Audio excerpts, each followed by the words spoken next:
श्रीमद् भगवद गीता के अध्याय 1 का संक्षिप्त सारांश।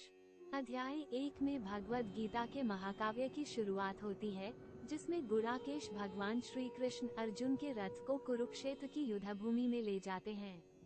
यहाँ पर्याप्त दूरी से, उसके दृष्टिकोण से वे युद्धभूमि में स्थित सेनाओं की विविधता को दर्शाते हैं और उनके युद्धों के प्रतिकरण के बारे में आलोचना करते हैं। अर्जुन अपने पुत्र, पिता और गुरुओं के साथियों को युद्धभूमि में खड़ा देखकर मोहित होकर युद्ध करने की असमर्थता का अभिवादन करते हैं। वह अपने मन में दुविधा और मानसिक संकट के बीच खड़ा होते हैं, जिस पर उनका आक्रोश, भय और विवाद के साथी द्रोणाचार्य से विचार व्यक्त करते हैं। यह अध्याय युद्ध के महत्वपूर्ण विचारों, धर्म, कर्म और मानवीय दिलेमा के संदर्भ में एक महत्वपूर्ण प्रसंग प्रस्तुत करता है और अर्जुन के मन की स्थिति को व्यक्त करके श्री कृष्ण का दिव्य उपदेश प्रारंभ के अध्याय 2 का संक्षिप्त सारांश। अध्याय 2 में भगवद गीता के महत्वपूर्ण उपदेशों की प्रारंभिक चर्चा होती है, जिसमें भगवान श्री कृष्ण अर्जुन के अवसाधनात्मक मनोबल को तथा उसकी धर्म संकट को समझाते हैं। यहाँ पर अर्जुन ने युद्ध में भाग लेने के प्रति उनकी विवादित भावनाओं का वर्णन किया है, जिनके कारण वो युद्ध से भागने की दिशा में विचार कर रहे हैं। श्री कृष्ण उनसे अपने उपदेश के माध्यम से धर्म, कर्म और जीवन के उद्देश्य की महत्वपूर्ण बातें सिखाते हैं। उन्होंने जीवन में कर्म का महत्व और कर्मयोग के माध्यम से सही प्रकार से कर्म करने की बात की है। वे दिखाते हैं कि कर्मयोग के माध्यम से कर्म का फल त्याग कर कर्म से बंधन मुक्ति की प्राप्ति की जा सकती है। इस अध्याय में श्री कृष्ण अर्जुन को समझाते हैं कि वो अपने धर्म के अनुसार कर्म करने का कर्तव्य निभाएं, बिना भय और मोह के।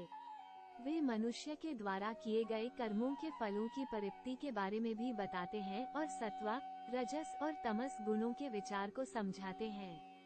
इस अध्याय के माध्यम से भगवद गीता ने मानवीय जीवन के मूल सिद्धांतों को उजागर किया है और सही कर्म और धर्म की महत्वपूर्णता को प्रमोट किया है। अध्याय 3 का संक्षिप्त सारांश। अध्याय 3 में भगवद गीता के महात्म्यपूर्ण उपदेशों की विस्तृत चर्चा होती है, जिसमें भगवान श्री कृष्ण अर्जुन को कर्मयोग के माध्यम से कर्म करने के महत्व को समझाते हैं। यहाँ पर भगवान श्री कृष्ण ने अर्जुन के संदेहों का उत्तर देते हुए उन्हें समझाया कि कर्मयोग के द्वारा सही तरीके से कर्म करने का महत्व है और उसके बिना जीवन अधूरा हो जाता है। भगवान श्री कृष्ण ने ये भी स्पष्ट किया कि कर्मयोग में कर्म का त्याग नहीं होता, बल्कि उसके त्याग के बजाय उसे नियंत्रित और उचित तरीके से करने की बात होती है। वे धर्मराज युधिष्ठिर और कर्ण के उदाहरण के माध्यम से यह सिद्ध करते हैं कि अच्छे कर्म का आदर करना और निष्काम भाव से कर्म करना आवश्यक है। इस अध्याय में श्री कृष्ण ने कर्मयोग के माध्यम से सही तरीके से कर्म करने का महत्व और इसके द्वारा मन, इंद्रियों और बुद्धि को नियंत्रित करने की महत्वपूर्ण बातें सिखाई हैं।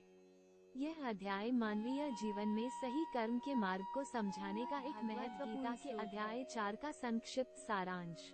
अध्याय 4 में भगवद गीता के महत्वपूर्ण उपदेशों की चर्चा होती है, जिनमें भगवान श्री कृष्ण अर्जुन को अपने दिव्य जन्म के रहस्य और सनातन धर्म के महत्व को समझाते हैं। यहाँ पर भगवान श्री कृष्ण ने अपने द्वारा उद्घाटित किए गए उपदेशों का जीवन में प्रामाणिकता और आचरण के साथ अनुसरण करने की बात की है। श्री कृष्ण ने ये बताया कि उनका जन्म और कर्म दिव्य होते हैं और वे समय समय पर अवतार रूप में पृथ्वी पर आते हैं ताकि धर्म की स्थापना कर सकें और अधर्म का नाश कर सकें। उन्होंने जीवन में कर्म का महत्व और कर्मयोग के माध्यम से दिव्यता की प्राप्ति की महत्वपूर्ण बातें सिखाई। इस अध्याय में श्री कृष्ण ने अर्जुन को ये सिखाया कि सच्चे धर्म का पालन करने वाले व्यक्ति के लिए कर्मों का त्याग नहीं होता, बल्कि उन्हें उसे निष्काम भाव से करना चाहिए। वे ज्ञान और कर्म के विशिष्ट समन्वय के बारे में भी चर्चा करते हैं और सत्व गुण के माध्यम से मन को नियंत्रित करने का मार्ग दिखाते हैं। यह अध्याय जीवन में सच्चे धर्म और उपासना की महत्वपूर्णता को बताने के साथ ही आत्मा के अमृतत्व और दिव्यता की भी महत्वपूर्ण बातें प्रस्तुत करता है। सांख्य योग का संक्षिप्त सारांश। अध्याय 5 में भगवद गीता में सांख्य योग के महत्वपूर्ण विषयों का वर्णन किया गया है। इस अध्याय में भगवान श्री कृष्ण अर्जुन को सांख्य योग के माध्यम से कर्म और समाधि के अंतर्गत जीवन के तत्व का बोध कराते हैं।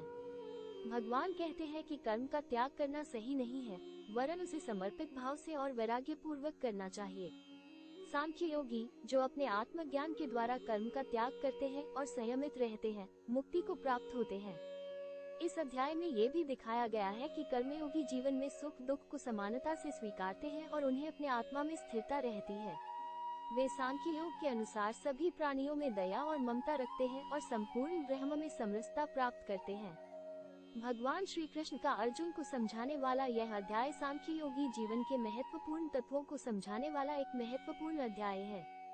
इसमें सांख्य योग के सिद्धांतों का सारांश किया गया है, जो एक आध्यात्मिक जीवन जीने के लिए मार्गदर्शन करते हैं। ध्यान योग का संक्षिप्त सारांश। अध्याय 6 में भगवद गीता में ध्यान योग के महत्वपूर्ण विषयों का वर्णन किया गया है। इस अध्याय में भगवान श्री कृष्ण अर्जुन को ध्यान योग के माध्यम से चित्तवृत्तियों को नियंत्रित करने और आत्मा को प्राप्त करने की महत्वपूर्ण विधि बताते हैं। भगवान कहते हैं कि सही तरीके से ध्यान करने वाले योगी अपने मन को वश में करके शांति और आत्मानुभूति को प्राप्त करते हैं। उन्हें ध्यान में समरसता होती है और वे आत्मा के अभिवेक्षक बन जाते हैं। ध्यान योगी को अपने अंतरंग शत्रु इंद्रियों और मन के विकार को नियंत्रित करना चाहिए, क्योंकि इन्हीं से उसकी पराजय होती है। ध्यान और तपस्या से जो योगी अपने आप को संयमित करता है, वो आत्मा को प्राप्त करता है और सर्वत्र समत्व का अनुभव करता है। भगवान श्री कृष्ण का अर्जुन को समझाने वाला यह अध्याय ध्यान योग के साधना और सिद्धि के मार्ग का विस्तृत विवेचन करता है। यह अध्याय उन जीवों के लिए अत्यंत मूल्यवान है जो अपने अंतरंग शत्रुओं को वश में करके आत्मा की प्राप्ति का मार्ग तलाशते हैं। ज्ञान विज्ञान योग का संक्षिप्त सारांश। अध्याय 7 में भगवद गीता में ज्ञान विज्ञान योग के महत्वपूर्ण विषयों का वर्णन किया गया है। इस अध्याय में भगवान श्री कृष्ण अर्जुन को अपने स्वरूप, विभूति और परमात्मा के सच्चे स्वरूप को समझाते हैं। भगवान कहते हैं कि समस्त जगत उनके अद्भुत विभूतियों से युक्त है और उन्हीं से विभिन्न चराचर जीवों का उद्भव, स्थिति और संहार होता है। वे अपरा प्रकृति, माया और परा प्रकृति, जीवात्मा के अधिष्ठाता हैं। भगवान कहते हैं कि उन्हें सर्वव्यापी और निर्गुण निराकार रूप में भगवत ब्रह्म का अनुभव करना चाहिए। भक्ति और ज्ञान द्वारा मनुष्य उन्हें प्राप्त कर सकता है। इस अध्याय में भगवान श्री कृष्ण अर्जुन को समझाते हैं कि जो मनुष्य उन्हें श्रद्धा और समर्पण भाव से भगवत ब्रह्म को पूजते हैं, वे ही सच्चे ज्ञानी होते हैं और उन्हें आत्मा का अनुभव होता है। यह अध्याय भक्ति और ज्ञान योग के महत्वपूर्ण सिद्धांतों को समझाने वाला है, जो जीवन के अर्थ और उद्देश्य को समझने में मदद करते हैं और मानव जीवन को धार्मिक और आध्यात्मिक उन्नति के पथ पर प्रेरित करते हैं। अक्षप ब्रह्म योग का संक्षिप्त सारांश। अध्याय 8 में भगवद गीता में अक्षप ब्रह्म योग के महत्वपूर्ण विषयों का वर्णन किया गया है। इस अध्याय में भगवान श्री कृष्ण अर्जुन को मृत्यु के बाद आत्मा के पथ और परम धाम के विषय में बोध कराते हैं। भगवान कहते हैं कि मनुष्य अपने मन को ध्यान में लगाकर और भक्ति और त्याग के साथ मृत्यु के समय अपने अंतिम समय को ध्यान योग के साथ बिताए, वो अविनाशी ब्रह्म में स्थिति प्राप्त करता है। भगवान श्री कृष्ण अर्जुन से कहते हैं कि जो अंत में अपने मन, चित्त और बुद्धि को भगवान में स्थापित करके और उसे आत्मा में लगाकर अर्थात एकाग्रचित होकर मरता है, वो आत्मा को प्राप्त करता है और परम धाम को प्राप्त होता है। इस अध्याय में भगवान श्री कृष्ण अर्जुन को समझाते हैं कि मनुष्य जीवन का उद्देश्य अपने आत्मा को प्राप्त करना है और अनंत ब्रह्म में एकीकृत होकर शाश्वत सुख का अनुभव करना है। यह अध्याय आत्मा और परमात्मा के संबंध को समझाने में मदद करता है और उसको आत्मिक संयम और अनुशासन के माध्यम से अपने उद्देश्य की प्राप्ति में मदद करता है। राजा विद्याराज गुह्य योग का संक्षिप्त सारांश। अध्याय 9 में भगवद गीता में राजा विद्याराज गुह्य योग के महत्वपूर्ण विषयों का वर्णन किया गया है। इस अध्याय में भगवान श्री कृष्ण अर्जुन को भक्ति और समर्पण भाव से भगवान को पूजने के महत्व का बोध कराते हैं। भगवान कहते हैं कि वो भक्तियुक्त हृदय से और समर्पित चित्त से प्राप्त होता है और जो भक्ति और निष्काम कर्मयोग के माध्यम से उन्हें पूजते हैं, उन्हें वह अपने भक्तों के संग सुख देता है। भगवान श्री कृष्ण अर्जुन से कहते हैं कि जो भक्त उन्हें सर्वत्र सभी प्राणियों में संभाव से और निर्ममता से देखता है, उसे वे अपने अभिवादन करते हैं और उसका रक्षण करते हैं। इस अध्याय में भगवान श्री कृष्ण अर्जुन को समझाते हैं कि भक्ति और समर्पण के माध्यम से मनुष्य भगवान से संबंध बना सकता है और उसे सच्चे आनंद और आत्मानुभूति का अनुभव होता है। यह अध्याय भक्ति और निष्काम कर्म के महत्वपूर्ण सिद्धांतों को समझाता है, जो भक्ति और सेवा के माध्यम से जीवन को धार्मिक और परम उद्देश्य की प्राप्ति के लिए प्रेरित करते हैं। विभूति विभूति योग का संक्षिप्त सारांश। अध्याय 10 में भगवद गीता में विभूति विभूति योग के महत्वपूर्ण विषयों का वर्णन किया गया है। इस अध्याय में भगवान श्री कृष्ण अर्जुन को अपनी अनंत विभूतियों के माध्यम से अपने दिव्य स्वरूप को प्रकट करते हैं। भगवान कहते हैं कि उन्हें समस्त विभूतियों का आधार और स्रोत मानना चाहिए और उन्हीं से सृष्टि का उद्भव, स्थिति और संहार होता है। भगवान अपनी दिव्य विभूतियों के माध्यम से सभी प्राणियों को प्रकट करते हैं और समस्त जगत को धारण करते हैं। भगवान श्री कृष्ण अर्जुन से कहते हैं कि जो भक्त उन्हें विश्वास और भक्ति से देखता है, उसे वे उसके भक्ति का फल देते हैं और उसकी रक्षा करते हैं।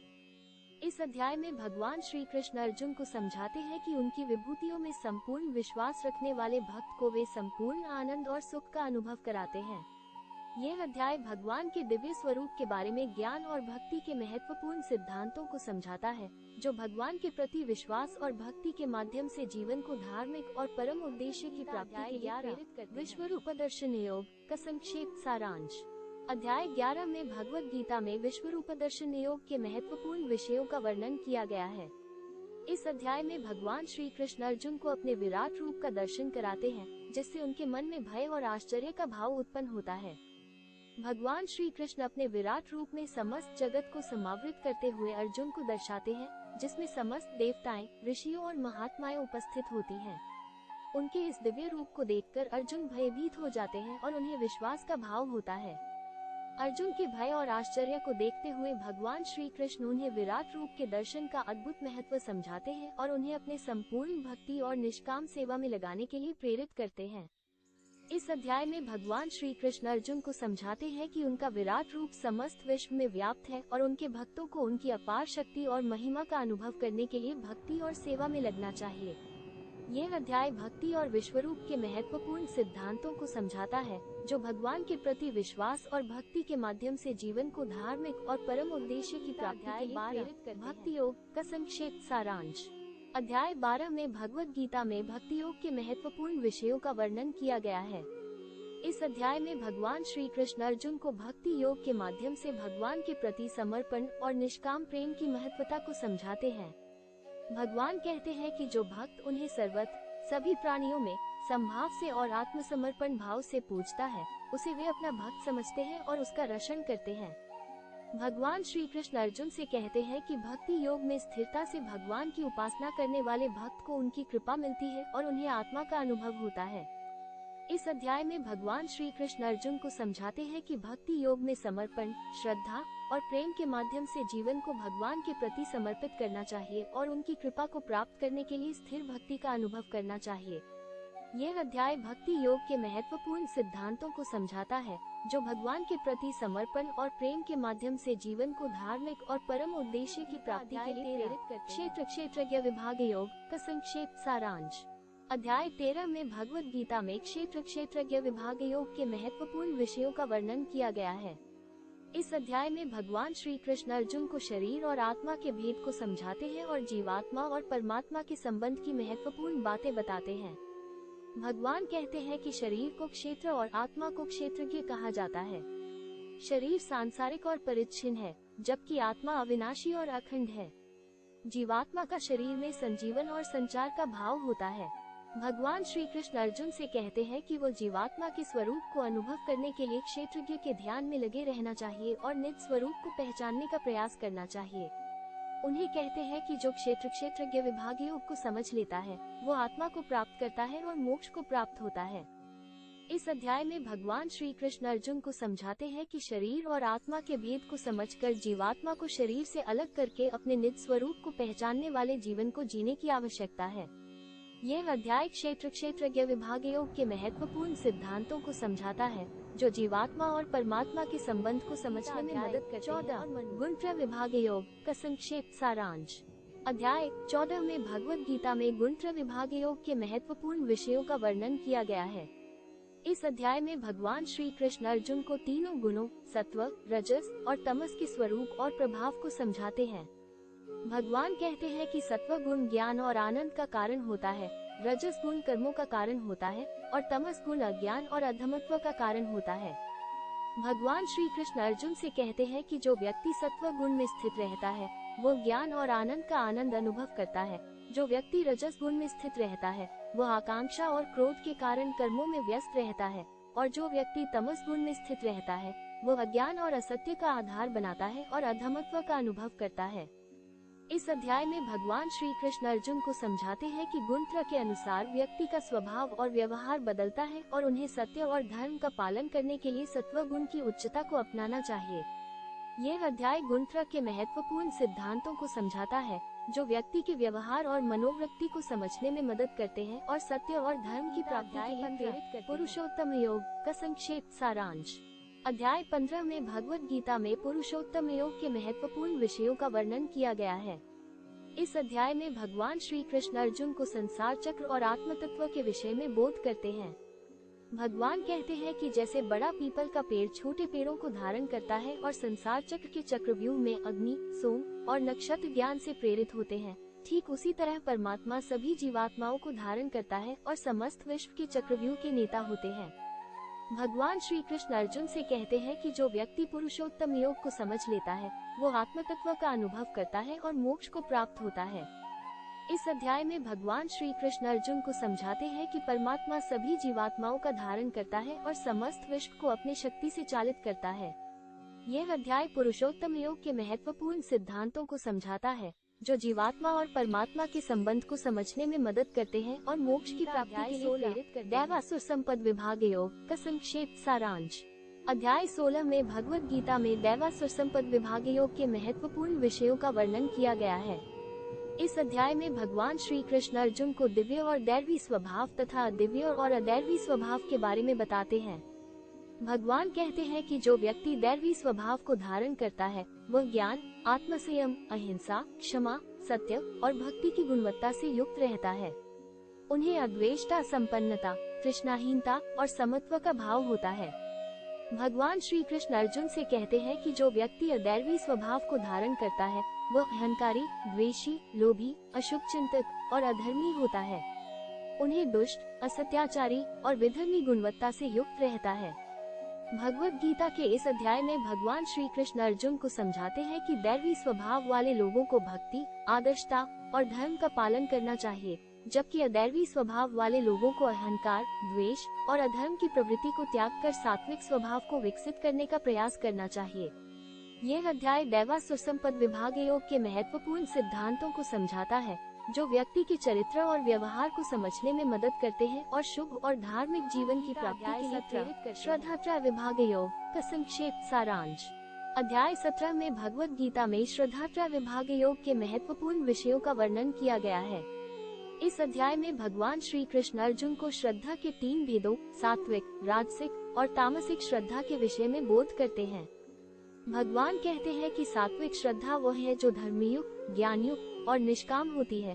राजसिक श्रद्धा वह है जो अभिमान से युक्त, फल कामना वाली और स्वार्थपरायण होती है, और तामसिक श्रद्धा वह है जो अज्ञान युक्त, अधर्मिक और असंयमी होती है। भगवान श्री कृष्ण अर्जुन से कहते हैं कि सात्विक श्रद्धा वाले लोगों को धर्म, ज्ञान और विकास की प्राप्ति होती है। राजसिक श्रद्धा वाले लोग धर्म के प्रतिपालन में दोष करते हैं और तामसिक श्रद्धा वाले लोग अधर्म के मार्ग पर चलते हैं और आत्मा के विकास में विघ्न करते हैं। इस अध्याय में भगवान श्री कृष्ण अर्जुन को समझाते हैं कि श्रद्धा के भेदों को समझकर सात्विक श्रद्धा का पालन करना चाहिए, जो धर्म, ज्ञान और आत्मिक विकास के मार्ग पर ले जाती है। यह अध्याय श्रद्धात्रय विभाग योग के महत्वपूर्ण सिद्धांतों को समझाता है, जो व्यक्ति की श्रद्धा और चरित्र को समझने में मदद करते हैं और धार्मिक और आध्यात्मिक जीवन की प्राप्ति के लिए प्रेरित करते हैं। मोक्ष संन्यास योग का संक्षेप सारांश। अध्याय 18 में भगवद गीता में मोक्ष संन्यास योग के महत्वपूर्ण विषयों का वर्णन किया गया है। इस अध्याय में भगवान श्री कृष्ण अर्जुन को समस्त कर्मों के सामान्यतः 3 भाग, कर्म, ज्ञान और भक्ति के बारे में बताते हैं। वे भक्ति योग की महत्ता को समझाते हैं और आत्मसमर्पण के माध्यम से मोक्ष के लिए साधनाएं बताते हैं।